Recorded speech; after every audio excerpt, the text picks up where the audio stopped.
On va refaire un check-up de ce qui s'est passé sur la situation en Iran. Eh oui, ça fait un certain temps qu'on n'en a pas parlé, hein. Ça fait au moins 4 jours, un truc comme ça. Ça fait pas mal de temps, hein, par rapport à l'actualité. Donc on va revenir sur tout ça. C'est toujours la chute de tous les membres proches du pouvoir iranien. Voilà, ça continue, hein. Les têtes continuent de tomber. À côté de ça, on a les États-Unis aussi qui bougent pas mal, puis qui commencent à se décaler progressivement vers Cuba, tout en ne voulant pas arrêter la situation en Iran. Bref, on va parler de tout ça. Il y a beaucoup de choses à voir. C'est parti.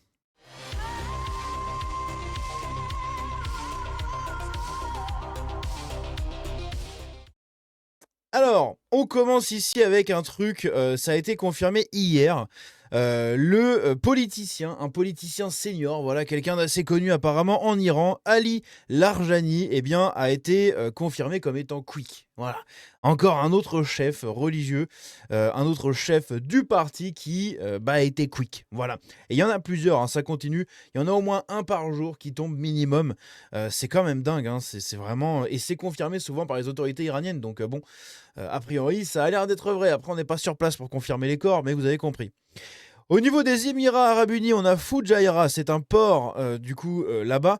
Le port de contournement du détroit d'Ormuz, le plus important des Émirats Arabes Unis, est à nouveau en feu suite à de nouvelles attaques. Et oui, puisque vous avez donc l'Iran qui continue tout simplement de frapper tout ce qu'ils peuvent frapper. Donc le port de Fujairah, c'est celui-là.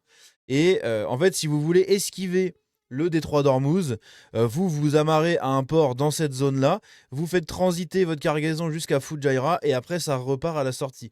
Et comme ça, vous esquivez tout le bordel du détroit d'Ormuz.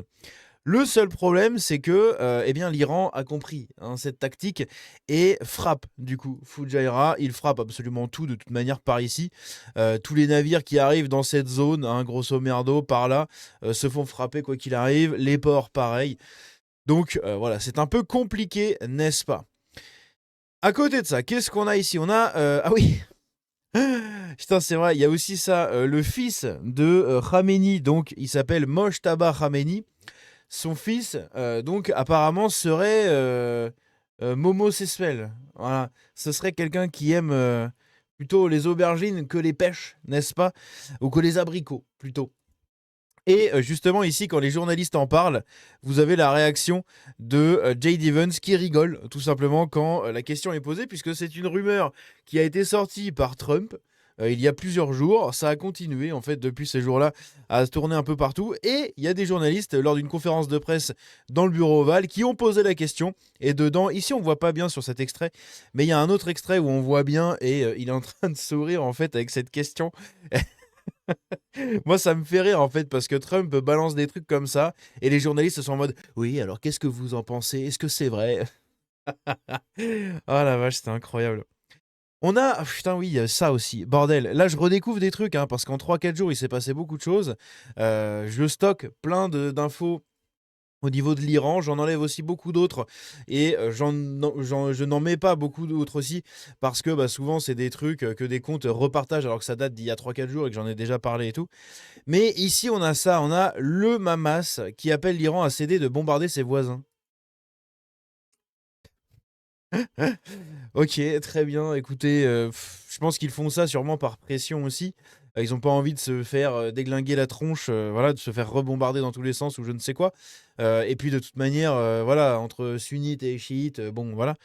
Mais c'est quand même rigolo de voir ça. C'est quand même rigolo. On a le destroyer britannique, le HMS Dragon. On en avait parlé, rappelez-vous, il devait quitter l'Angleterre, sauf qu'il avait été retardé et tout. C'était un bordel monstre pour le faire partir. Tout le monde commençait à rigoler sur la gueule de la marine britannique. Et puis, d'un seul coup, il est parti. Ok, très bien, il a fait sa petite route. Sauf que maintenant, maintenant, il est obligé de s'arrêter à Gibraltar, juste là. Tout simplement pourquoi? Eh bien parce que sur sa route, donc il est parti de Portsmouth, Portsmouth qui est, je ne sais même plus où c'est, bon bref c'est pas grave, je crois que c'est à l'ouest, bref un truc comme ça, attendez on va regarder. euh, Portsmouth, voilà. Ouais, c'était plus au sud, ok, je voyais ça un peu plus vers l'ouest ici, ou alors j'ai peut-être confondu avec ça justement Plymouth, bon je sais plus, bref. Dans tous les cas il est parti d'ici. Il a fait tout ça, hop, il est arrivé là, et ici dans le détroit, il s'est arrêté. Pourquoi il s'est arrêté? Eh bien pour une escale logistique. Donc c'est-à-dire qu'au milieu de sa route, le truc, il est obligé de s'arrêter parce qu'il y a un problème. Voilà, qu'est-ce qui s'est passé? Oh mon Dieu, cette déchéance de la marine britannique, c'est quand même incroyable. Ils nous ont pété les roubignoles pendant des siècles, enfin pendant quasiment 200 ans avec leur marine, et maintenant, ben c'est un truc, mais c'est des bateaux Playmobil, quoi. C'est incroyable. Pour faire partir un bateau, c'est un bordel monstre. Ah, au milieu de sa route, il est obligé de s'arrêter parce que c'est un bordel monstre. C'est incroyable. Donc on sait pas quand est-ce qu'il repartira. Mais voilà, il a dû faire escale à Gibraltar. Au secours. À côté de ça, on a Trump qui demande l'aide de plusieurs pays pour sécuriser le détroit d'Ormuz. Il a demandé l'aide à la Chine, à la France qui a refusé d'ailleurs. Ça a valu quelques punchlines de Trump contre Macron que je vous ai pas mis ici parce que c'est suffisamment long à chaque fois les vidéos sur l'Iran, tellement il y a de choses et en vrai c'est pas très pertinent. Mais voilà, Macron qui a refusé et Trump qui dit oui, mais de toute façon, Macron, on s'en fiche un peu de ce qu'il dit. En plus, il quittera bientôt ses fonctions, donc on s'en fout. Bon, ok. Donc il a demandé l'aide du Japon. Du coup, le Japon, c'est pareil, vous allez voir, il y a une info aussi autour du Japon, de la Corée du Sud, du Royaume-Uni et bien d'autres. Donc il a fait tout un communiqué. Je vais pas vous le lire, hein, je vous laisse faire pause si jamais ça vous intéresse. Vous l'avez ici. Mais voilà, nous, on va passer à autre chose. On a eu du coup la cérémonie d'hommage funéraire du commandant, non, je sais plus son grade, adjudant-chef, je crois. Arnaud Frion, hein, celui qui a été, qui est mort du coup dans cette frappe dans la base d'Erbil en Irak. Et du coup, bah voilà, il y a eu toute une cérémonie qui a été faite. Plusieurs médias en ont parlé et tout. C'est quand même très très cool. Macron qui a rendu hommage aux proches, etc. Il y a plusieurs personnes politiques pardon, qui ont pris la parole justement pour rendre hommage à Arnaud et apporter leurs condoléances à sa famille. Donc voilà, un mort pour la France. Paix à son âme et condoléances à sa famille, évidemment. Le réseau social X suspend le compte d'Ethan Levins qui donnait les coordonnées précises d'équipements stratégiques israéliens. Là, les gens vont dire: ah, vous voyez, les Américains avec les J. Oui, comment ça, vous n'étiez pas au courant? Ah, ça me fume, bordel.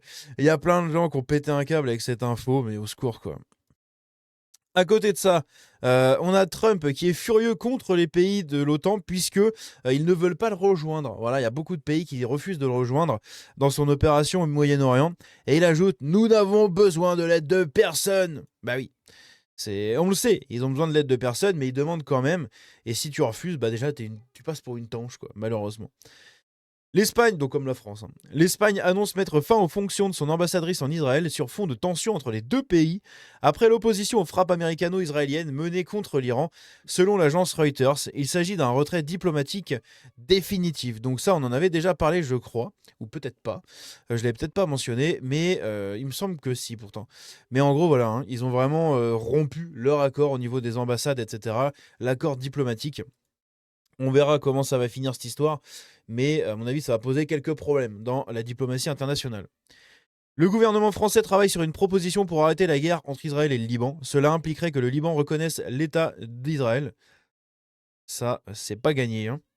C'est pas demain la veille, n'est-ce pas? Ici, on a un des généraux, encore une fois, de l'armée iranienne. Il s'appelle Gholam Reza Soleimani, au secours, qui a été confirmé comme étant quick, lui aussi. Voilà. Ça a été confirmé aussi par les médias iraniens. Georgia Meloni a rendu hommage à l'adjudant-chef Arnaud Frion et a présenté ses condoléances à la France ainsi qu'à la famille du militaire décédé. Donc là, je vous laisse, en soi. Est-ce que vraiment, si jamais ça vous intéresse, voici son communiqué. Je ne vais pas vous lire encore une fois, c'est un peu long, mais je vous le mets, voilà, par acquis de conscience. Vous l'avez ici, vous pouvez faire pause et le lire si ça vous intéresse. Dans tous les cas, c'est toujours très appréciable quand on voit une personnalité politique étrangère qui rend hommage à un soldat mort pour son pays. C'est quand même assez cool. La première ministre japonaise Sanae Takaichi rejoint le système de défense antimissile, le Dôme d'Or de Donald Trump. C'est inédit. Eh oui, les accords entre le Japon et les États-Unis, hein, de plus en plus. Vous allez voir qu'il y a aussi une autre info en complément de celle-là autour du Japon, si je l'ai mis dans mon dossier. Et là-dessus, j'ai un doute là. Le guide suprême iranien Mojtaba Khamenei a rejeté les propositions de cessez-le-feu et de désescalade des États-Unis transmises par l'intermédiaire de deux pays médiateurs. Donc voilà, c'est pas prêt de s'arrêter les tensions entre les deux pays. D'ailleurs, lui, il aurait été exfiltré vers la Russie, apparemment. Le Pentagone déploie 2500 Marines et un groupe amphibie au Moyen-Orient. Le navire d'assaut amphibie, l'USS Tripoli, basé au Japon, doit être redéployé au large de l'Iran. Bon, il y a une petite route quand même à faire au large de l'Iran. Oui, de l'Iran, oui. Dans ma tête, j'ai cru que j'avais dit le Liban. Il y a une petite route à faire hein, quand même entre le Japon qui est ici, il va falloir qu'il passe par là, dans tout ce bousin, pour revenir par là. Bon, ça va prendre, je pense, 2-3 jours, quoi. Après, cette information-là date du 13, donc ça se trouve, il est déjà en place. À côté de ça, guerre au Moyen-Orient, un drone iranien survole une base militaire américaine en Irak. Donc ça, pareil, hein, il y a des drones qui arrivent à survoler comme ça les bases militaires. Donc derrière, faut pas trop qu'on s'étonne que les bases arrivent à se faire frapper quand elles se font survoler par des drones et que personne ne fait rien. C'est quand même assez fou. Mais voilà, hein, du coup, ils survolent la petite base américaine. Comme ça, ils prennent leur petite reconnaissance. Tout va bien dans le meilleur des mondes. Un navire de guerre américain transportant des milliers de Marines arrive près de Singapour en route vers le Moyen-Orient. Donc ça, c'est ce que je vous ai dit juste avant. Impressionnantes images de l'interception. Ah oui, putain, ça, je voulais vous le montrer. C'est pour ça que j'ai sauvegardé, parce qu'en soi, on s'en fout un peu des images de missiles. Mais j'ai trouvé ça quand même stylé et particulièrement terrifiant. Ici, donc, on a 2 missiles qui partent, qui sont tirés, pour intercepter un missile qui arrive. Et vous allez regarder leur course et à quel point c'est efficace, hein, ce genre de défense anti-aérienne et anti-missile, littéralement. Là, on a les missiles comme ça qui sont partis. On en a 2 autres qui arrivent pour intercepter un missile qui arrive. Le missile qui arrive, on le voit, il est là. Et là, boum, les 2 missiles font péter le missile. Voilà. C'est quand même fou, hein, c'est quand même impressionnant. Et vous imaginez qu'il y a des gens qui vivent avec ça au-dessus de la tête toute la journée. Et depuis des années. Mon Dieu. Guerre au Moyen-Orient, le pape Léon XIV appelle à un cessez-le-feu. Pareil, on a du coup cette prise de parole du pape pour appeler à un cessez-le-feu. Il s'était d'ailleurs exprimé, je crois, je l'avais montré, à propos du père libanais qui est décédé dans une frappe, justement. Il ne sera bientôt plus président, donc voilà, donc Trump hein, qui tacle Macron. Donc je pensais que je l'avais pas sauvegardé, mais du coup je l'ai sauvegardé, on va pas écouter. Mais voilà, on faisait tous les journalistes qui sont là pour lui poser des questions. D'ailleurs, c'était hier. Et hier, c'était la journée de la Saint-Patrick en Irlande. Donc toutes les communautés irlandaises du monde ont fêté ça. Je vous prépare une vidéo là-dessus parce qu'il y a des trucs rigolos à dire sur la Saint-Patrick. On en parlera, je pense, demain, je sais pas, on verra. Faudrait que je trouve le temps, mais j'ai tellement de sujets comme ça à traiter au secours, quoi. Avec les municipales et l'Iran. L'Iran, ça va, ça commence à se calmer, ça commence à devenir un peu redondant, ça commence à s'encrouter un peu. Donc ça bouge un peu moins. Par contre, les municipales, putain, c'est un enfer, ça prend énormément de temps, il y a beaucoup de choses à voir. Mais à côté de ça, on a eu du coup cette Saint-Patrick. Donc vous avez eu, je crois que c'est un politicien irlandais qui a été invité, ou l'ambassadeur de l'Irlande aux États-Unis, ou je ne sais pas, mais qui a été invité ici. Et donc, par rapport à tout ça, ils se sont exprimés sur l'Iran et les médias en ont parlé aussi. L'ambassade des États-Unis en Irak a été attaquée à Bagdad. Un système de défense antiaérienne moderne, le CERAM, est détruit quelques heures après des frappes contre un groupe armé pro-iranien qui ont fait 2 morts. Voilà, maintenant, vous avez l'info, vous en faites ce que vous voulez. Ici, on a Joseph Kent qui démissionne. Joseph Kent, c'est le chef du contre-terreau. Enfin, de l'anti-terreau, contre-terreau, ça dépend comment vous l'appelez. L'Iran ne représentait aucune menace imminente. Donc lui, il déclare ceci. Il y a de la dissidence au sein des rangs américains, puisqu'il déclare ceci comme quoi l'Iran, en fait, ne représentait voilà, aucune menace imminente, donc ça nécessitait pas forcément d'intervention militaire, du moins pour l'instant. Et pourtant, les États-Unis, sous l'impulsion de Trump et de ses proches, l'ont quand même fait, et du coup, lui, il démissionne pour protester contre la guerre. C'est intéressant. Il accuse une campagne de désinformation menée par des hauts responsables israéliens et des membres influents des médias américains et évoque des pressions ayant conduit Washington à entrer en conflit. Ça, c'est pour vous les complotistes. Eh oui, hein, c'est toujours. Il n'y a pas de fumée sans feu, hein, donc le complotisme. Il n'y a pas de complotisme sans trucs bizarres, n'est-ce pas, et sans magouille. Et tous ceux qui s'intéressent un peu à Israël et aux États-Unis depuis un certain temps, vous y verrez peut-être un clin d'œil dans cette information, qui sait. Très important, incendie en cours d'une installation pétrolière au port de Fujairah, donc Fujairah. Donc on en a parlé hein, justement, et on voit le monticule de fumée là impressionnant du port qui se voit dans le détroit d'Ormuz. Des opérations de chargement de pétrole ont été suspendues. Logique. On a du coup, donc ça c'était quand? C'était le 15. Le 15, je crois que j'en avais parlé, c'est des frappes alliées hein, des États-Unis et d'Israël qui ont détruit un centre de recherche spatial à Téhéran. Et oui, messieurs, dames, c'est quand même assez intéressant. Je ne savais pas que l'Iran avait des projets spatiaux, mais visiblement, il y avait des centres de recherche. Tucker Carlson devrait interviewer Joseph Kent, suite à sa démission en raison de la guerre contre l'Iran. Donc justement, ça pourrait être intéressant pour les complotistes de regarder un peu tout ça au niveau de Tucker Carlson, pour ceux que ça intéresse. Coup de théâtre dans la guerre contre les mollahs, le Hamas exhorte l'Iran à cesser de bombarder ses voisins. On en a déjà parlé. Manifestation de soutien au peuple iranien, donc le vrai peuple iranien, hein, avec le drapeau et le lion, pas l'inverse. Le diable s'habille en mollah. Voilà, ici on a quelqu'un qui met ça. Très intéressant. C'est une manifestation à côté, donc c'était sur le Trocadéro. Donc on voit des drapeaux iraniens, des drapeaux français, des drapeaux américains et des gens du coup comme ça qui reprennent des slogans en anglais. Ici cette phrase en français. Bref, il y a quand même une grosse diaspora iranienne dans le monde entier. Hein. Donc il y a beaucoup de gens qui ont fui, pour ceux qui ont réussi, et d'autres qui ne soutiennent pas du tout les actions de leur pays et qui soutiennent le peuple qui veut se révolter évidemment. Trump affirme que les États-Unis quitteront l'Iran dans un avenir très proche. Donc ça, c'est ce qu'il dit depuis une semaine. Au final, ils sont toujours là. On verra quand est-ce qu'ils vont se retirer. Mais je pense que même lui n'est pas dupe. Il se rend compte qu'en fait, l'Iran, ça devient chiant. Ça devient chiant et que maintenant, il a envie de se concentrer sur Cuba. Il a fait son action du mois de mars. Voilà. Et parce qu'il a fait janvier le Venezuela avec Maduro, février ils ont tué El Mencho, là, le mec du cartel mexicain, puis Khamenei le dernier jour de février, en mars la guerre en Iran, etc.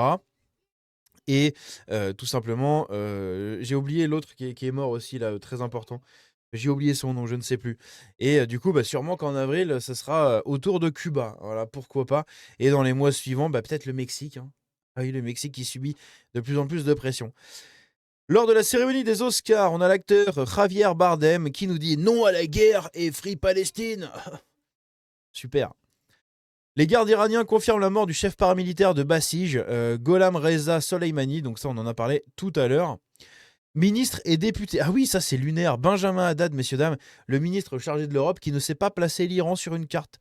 On peut regarder ça en vrai, c'est assez rigolo. Je vais juste mettre un truc de clampin parce que c'est quotidien et on va écouter ça vite fait. Non mais attendez, moi je... le 3 d'Ormuz c'est là. Mais c'est où l'Iran? Ben là. Et là c'est le 3 d'Ormuz. Mais où est l'Iran? Mais attendez, bon, ça va. Aïe, aïe, aïe. Bon, un demi-point pour le ministre de l'Europe. En gros, lui, il situe l'Iran. De ce que j'ai vu sur la vidéo, on voit pas trop bien, mais en gros, j'ai l'impression qu'il situe l'Iran par là, là. Quand il montre avec son doigt, il fait là, c'est le détroit d'Ormuz, et là, c'est l'Iran. Intéressant.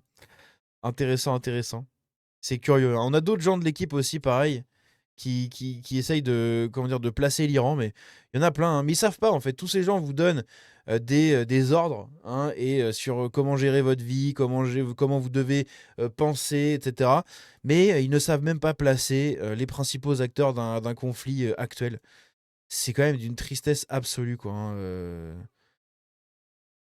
c'est franchement au secours, quoi. Bref. Mon Dieu. De la gueule de nos politiciens, messieurs, dames. Hein. Nous ne prévoyons, donc ça c'est l'autre info par rapport au Japon, voilà c'est ce que je vous disais. Nous ne prévoyons pas d'envoyer notre marine escorter des navires dans le détroit d'Ormuz, donc oui, ils ont refusé l'appel d'aide aux Américains de sécuriser le détroit d'Ormuz. Je pense que ça va poser quelques problèmes, mais c'est intéressant que le Japon ne se laisse pas faire sous prétexte de leur récente alliance diplomatique et un peu commerciale et militaire avec les États-Unis. Eh bien, ça ne va pas jusqu'à envoyer carrément de la marine pour protéger le détroit d'Ormuz. Le président du Parlement iranien, Ghalibaf, affirme que la situation dans le détroit d'Ormuz ne reviendra pas à ce qu'elle était avant la guerre. Et oui, eux, ils n'ont pas du tout envie d'arrêter ni de revenir en arrière sur ce qu'ils ont fait. Donc je pense que les pressions se continueront. Même s'il y a un accord de paix signé ou je ne sais quoi, il y aura toujours des pressions qui seront mises sur tous les bateaux qui emprunteront le détroit d'Ormuz maintenant. Eh oui, il va être sous protectorat, entre guillemets, iranien. C'est génial. Le militaire français Arnaud Frion, tué en Irak dans une attaque de drone, avait participé en 2017 au sauvetage et à l'évacuation de forces spéciales américaines prises dans l'embuscade de Tongo Tongo au Niger, qui avait fait 4 décès et 2 blessés côté américain. Donc il avait partagé justement un peu sa force, son expérience et ses actions avec tout simplement des militaires américains. Voilà, très intéressant. Ici, on a l'Australie qui dit pareil qu'ils n'enverront pas de navires de guerre pour participer à la réouverture du détroit d'Ormuz. Donc l'Australie a refusé, le Japon a refusé, la France a refusé, l'Angleterre a refusé aussi, je crois. Les Espagnols, bon, il leur a même pas demandé, mais ils auraient refusé aussi. Donc il y a beaucoup de pays quand même de l'Europe et tout qui sont pas forcément pour ça. La Turquie qualifie d'illégaux les chachachina de Israël de certains dirigeants iraniens. Voilà, bon, la Turquie en même temps. Démonstration de force, pendant ce temps-là, on a Kim Jong-un qui a été réélu d'ailleurs à 99,93% pour son nouveau mandat. GG à lui, hein, c'était inattendu. Il a réussi à convaincre toute sa population. Magnifique. Mais il y a quand même des gens qui ont voté contre lui. Parce qu'il y a un taux de participation à 99%. Et sur les 99% de gens qui ont voté, il n'y en a que 99,93 qui ont voté pour lui. Donc il y en a un qui a dû voter contre lui ou qui a voté blanc. Je pense que lui, bon, bah voilà, il a plus de métier, il n'existe plus, il a disparu de la surface de la planète déjà. Mais c'est intéressant, il a été réélu. Et en même temps, du coup, eh bien, la Corée du Nord a tiré ce samedi une dizaine de missiles balistiques non identifiés en direction de la mer du Japon, en pleine manœuvre militaire conjointe entre Séoul et Washington. Et alors que les États-Unis redéploient leur système antimissile THAAD de la Corée du Sud vers le Moyen-Orient, selon les informations du Washington Post. À Bagdad, un drone frappe l'hôtel Rachid, siège d'une mission de l'Union européenne et de plusieurs ambassades européennes. Donc voilà, il y a potentiellement des petites tentatives de crotte de nez envoyées à l'Union européenne. Les médias d'État iraniens rapportent qu'Ali Larijani, du coup ça on en a déjà parlé, donc il a été quick au domicile de sa fille dans le quartier de Paradis à Téhéran. Les États-Unis offrent jusqu'à 10 millions de dollars en échange d'informations sur de hauts responsables iraniens. Donc là pareil, hein, Mojtaba Khamenei juste ici. On a qui d'autre ? On a Al-Aqshar et Jazi, le secrétaire du conseil du conseil de défense, le superviseur du suprême leader, en gros le bras droit un peu du suprême leader, le général Yahya Yarim Safavi, putain mon dieu, au secours quoi, le chef militaire, je ne sais quoi, on a Ali Larijani, donc lui il est quick, on a le général Eskandar Momeni, l'autre Esmail Khatib et l'autre le commandant des gardiens de la révolution. Juste là, donc, ils offrent 10 millions de dollars de récompense pour les infos sur ces charmants petits personnages juste ici, n'est-ce pas? Ces charmantes personnes. À côté de ça, qu'est-ce qu'on a? Enlève-moi ça, s'il te plaît, voilà. On a donc le nouveau guide suprême iranien Mojtaba Khamenei pourrait être Momo, selon les services secrets américains. Le président américain aurait éclaté de rire en l'apprenant. Ah bah écoutez, comment vous dire, hein? Disons que là, il y en a beaucoup qui aiment l'aubergine, hein? Le président iranien Rouhani a marié sa cousine quand il avait 14 ans. Enfin, quand elle avait 14 ans. Il s'est marié avec sa cousine. Lui, il avait 20 ans, sa cousine avait 14 ans, il s'est marié avec elle et il a un fils et 3 enfants avec elle. Magnifique. Ali Larijani, du coup, donc ça je l'ai dit, il a été quick, juste ici, donc voilà, pareil, quick, et c'est l'Iran qui confirme, vous avez vu. Un hommage aura lieu à 11h, donc ça on en a parlé. Israël affirme qu'il poursuivra, trouvera et neutralisera le guide suprême iranien Mojtaba Khamenei. De toute façon, ils vont faire la guerre jusqu'au bout. Hein. Le nouveau guide suprême aurait été transféré en secret à Moscou pour être soigné après avoir été blessé lors des premières frappes contre l'Iran, selon le quotidien koweïtien Al Jarida. Aucune confirmation officielle de Téhéran ou de Moscou à ce stade. Bon, évidemment, ils ne vont pas confirmer. Ici, on a le ministre de la Défense, Katz. Il s'appelle Katz. Intéressant, Katz. Si tu regardes cette vidéo, je ne te savais pas si éloigné de la France que ça. Hein. A déclaré qu'Israël avait éliminé le ministre iranien du renseignement, Esmail Khatib. Donc ça, bah voilà, il était sur la liste que je vous ai montré juste avant. Bref, on a fini le tour. Je vais recharger au cas où j'aurais oublié 2-3 petites bricoles, mais normalement c'est bon. On se refera un nouveau bilan dans quelques jours, mais voilà, ça a tendance à s'encrouter. Donc je ne sais pas si on reparlera de l'Iran. J'en reparlerai si vraiment il y a des trucs intéressants à dire. Mais ça commence juste à... En fait, ça tourne en rond. Là, ils tournent tous en rond, ils se tirent dessus dans tous les sens, il n'y a plus de grandes avancées. Trump se fait lâcher par beaucoup de gens. Les pays européens ne veulent pas l'aider, ils s'en battent les couilles. Même le Japon a refusé. L'Australie a refusé également. Puis lui-même se concentre aussi un peu plus sur Cuba. On va en parler aussi de Cuba justement, puisque c'est la fin du communisme à Cuba. Je vous en parlerai dans une prochaine vidéo, mais ça y est, hein, il y a eu des choses qui ont bougé. Donc justement, je pense que la situation en Iran, ça y est, ça va se tasser un peu. Je verrai si j'en parlerai, ce sera peut-être que dans quelques jours, hein, plusieurs jours, peut-être une semaine, je ne sais pas. Bref, on se dit à la prochaine dans une autre vidéo. Prenez soin de vous. Ciao.